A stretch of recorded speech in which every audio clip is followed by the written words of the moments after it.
Good morning and welcome back to another episode of C103 News. I'm Crystal here with Phil. I'm Philip here with Crystal. Are you feeling okay? Yeah, just a little creeped out with Halloween so close. Well, maybe this next group will help you get into Halloween spirit. Halloween is a fun night we all enjoy. Here's Colin to tell us more. Hey, this is Colin from the Rochester ALC. I'm here to give you a little fact about Halloween. Halloween originated from the Irish and Celtic festival known as Samhain, which celebrated the end of the harvest season. It went international when the potato famine hit in Ireland and we were forced to move more into the Americas and other areas. Bats are associated with Halloween because of Samhain, because we light fires to ward off evil spirits. This attracted the bat, which is why it is now an international symbol. Kids started trick-or-treating because there was a fear of evil spirits and that they disguised themselves with masks. And if you gave them candy or fed them off, your family would not be cursed. It became more playful, though, when we moved into America and Europe because it was morely for the children. Well, that was my little fact.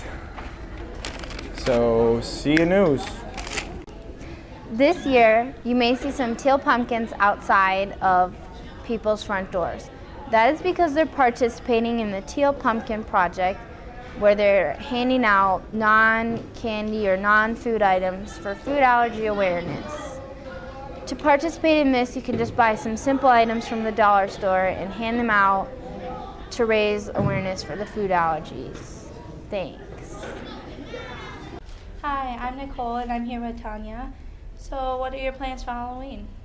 I work and then probably Tessa's birthday party. Okay, what does Halloween mean to you? The way we see it is it's El Día de los Espantos, which basically just means the day of scare, the day of fright. And we just see who can have the scariest costume. We have food, treats, little get-togethers with family and friends, the typical Halloween things. Okay, well have a safe Halloween. Thank you. Hey, this is Colin. I'm here to wish you a happy Halloween, and I hope you enjoyed our info. Thanks guys, as spooky as Halloween seems, driving can be worse. Driving is frightening, but wearing your seatbelt eliminates the fear. I never wear a seatbelt and I'm not afraid. Well, you should be. Your chances of being injured or dying in a car accident are much higher when you don't have your seatbelt on. Well, let's check out this next segment and they will tell us a little more about seatbelts.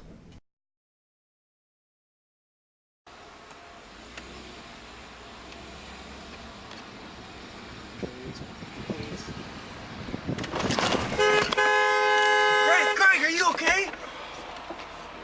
Greg died because he wasn't wearing a seatbelt. Don't be stupid. Don't be a Greg. Okay, in 2008, 64% of passenger vehicle occupants ages 13 to 15 and 21 to 34 killed in traffic crashes were not using restraints. These age groups have the highest percentage out of all the age groups. Researchers have shown that the lap shoulder seat belts,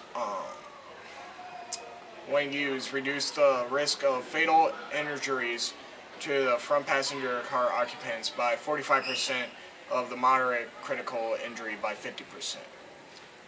Among passenger vehicle occupants over age 4, seatbelts have saved an estimated 13,250 lives in 2008. If all the passenger occupants over ages 4 have worn seatbelts, 17,402 would be alive today. Alright guys, so the reason why we did this segment is to inform people about wearing seatbelts and how crucial it is in your daily living. Because you could easily die in a car crash being ejected from the vehicle if you're not wearing your seatbelt. So I would just recommend wearing your seatbelt because your life is at stake when you're driving the vehicle. On a closing note, it's probably best to put your seatbelt on as soon as you get in the car. It can save your life. Back to you guys in the studio. Thanks for the info, team. I guess I should start wearing my seatbelt. That would be wise of you. Speaking of wise, here's Mr. Ziebart with his words of wisdom in the C60. Version of Z60. Today's topic, passing the first quarter. We are coming very quickly to the end of the first quarter. I have 2 goals for every student, and I know you're going to say, Mr. Zebart, we've heard this before. 1 goal is to graduate, and 1 goal is to be the best citizen that you can be. In order to graduate, you have to be passing all your classes. I highly recommend at this point that you get into Skyward, check your grades, talk to your teachers, do what you need to do to pass the classes that you're currently in. If we get to the end of the quarter and you're not passing half or a bunch of your classes, we need to have conversations about how we're going to keep moving forward towards graduation. That may include some other options. So put the hammer down academically and behaviorally, of course, during this last couple weeks and get across that finish line with all passing grades. Thanks. Thanks, Mr. Zebart. Philip, are you excited about winter coming? You know it. Living in Minnesota, you have to learn to love winter. If you don't love winter, maybe this next story will help you change your mind.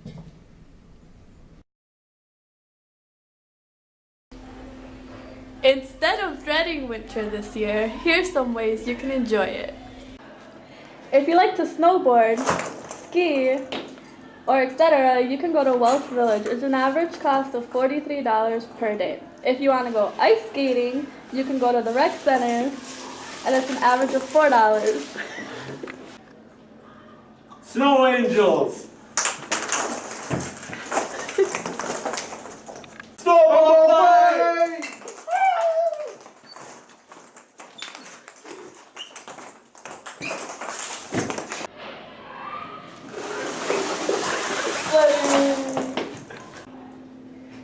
Now those are some things that can keep you guys active during the winter. Now back to you guys in the studio. Hopefully that helps you get into the winter spirit. It'll be here before we know it. Yep, pretty soon it will be winter, but spring will be here again before you know it. And you know what that means, yearbook time. The yearbook staff is hard at work right now putting this year's book together, and they need your help. Listen up. It's that time of year again. Yearbook is looking for all the seniors' baby pictures for the yearbook. So go home, look through all your pictures, pick the best one, and bring them in. The due date for the baby pictures is November 6th, so get them turned in as soon as you can.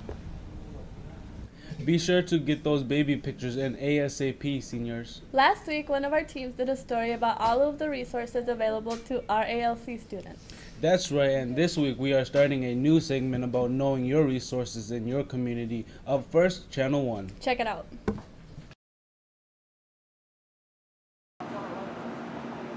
Hey guys, welcome to a new segment of Know Your Community. And did you guys ever wonder where the food comes on our food shelf? Well, it comes from Channel 1.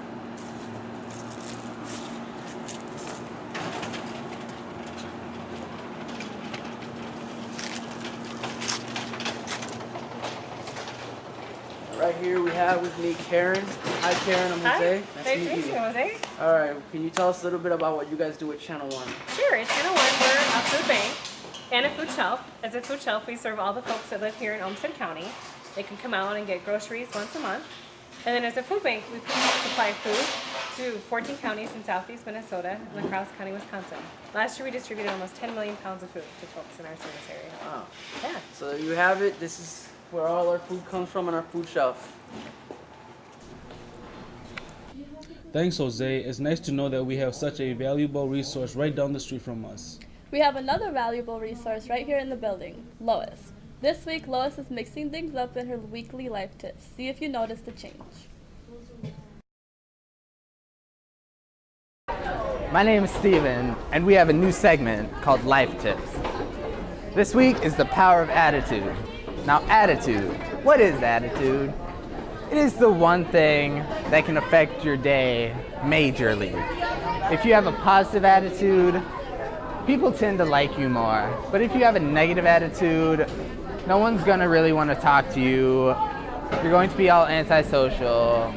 And then, what's that? It's not fun. Trust me, I know.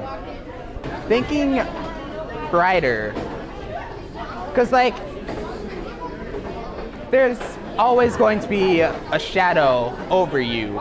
But if you wait just a little while, the sun will come over the object in your way and you'll be in the light. You have to just stay in that light.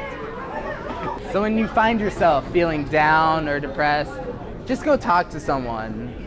Or just take a 5-second breather and think of all the positive things that are in your life. That's great advice, Stephen. That does it for this week's episode of C103 News. Be sure to tune in next week for another episode. Have a safe Halloween weekend, everyone. And remember, this weekend is daylight savings time. So don't forget to turn your clocks back 1 hour before you go to bed on Saturday night. And just remember, guys, we do not celebrate Halloween at the RALC, so leave your costumes on for Friday. Have a great week.